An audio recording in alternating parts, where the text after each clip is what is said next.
இன்றே சப்ஸ்கிரைப் செய்து உங்கள் ஃபேவரட் ஷோகளை காணுங்கள். நாம இப்ப யார் யாருக்கு சொல்லணும் மாமா? சூடாமணியோட முதல் தவசம் சொந்த பந்தம் எல்லாத்துக்கும் சொல்லணும்ல. அப்போ நிச்சயம் அப்பா அம்மாவுக்கு சொல்லியே ஆகணும்ல. எதுக்கு எதுக்குங்க உன் அம்மா உன் அப்பனோட வந்து இங்க என்னை அவமானப்படுத்துறதுக்கா? அதெல்லாம் ஒண்ணும் அவங்க வர தேவையில்ல, அவங்களுக்கு ஆரம் சொல்லவும் தேவையில்ல. அத்தை மனசு எதை விரும்புமோ அதை கட்டாயம் செஞ்சே ஆகணும்ல.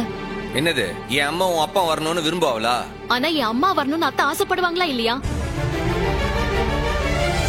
அது மட்டும் இல்ல, அவங்க பெத்த பொண்ணுங்க எல்லாரும் திதிக்கு வந்தே ஆகணும். எசக்கி இல்லாம இந்த திதி முழுமை அடையாதுல, கண்டிப்பா வரணும்ல. டேய் இது பாரு, இப்ப எதுக்கு மாமாவை கண் கலங்க வைக்கிற? அவ பாட்டுக்கு ஒரு ஓரமா வந்து நின்னுட்டு போறாடா. உனக்கு என்னடா இப்ப தேவையில்லாம எதுக்கு கண்ணு கலங்கிட்டு? இப்படி கண் கலங்கிதான் கூப்பிடுனா போய் கூப்பிடுங்க. நான் போய் யாரையும் கூப்பிட போறது கிடையாது. திதி கொடுக்க போறவன் நீதானே, அப்ப நீதானே அழைக்கணும். எது அவங்க வரவே கூடாதுன்னு சொல்றவன போய் அடைக்க சொல்லுதீங்களா? என்னால முடியாது, நீங்க பாருங்க. ஏய் நில்லு, எங்க அம்மா வீட்டுக்கு நீ வர.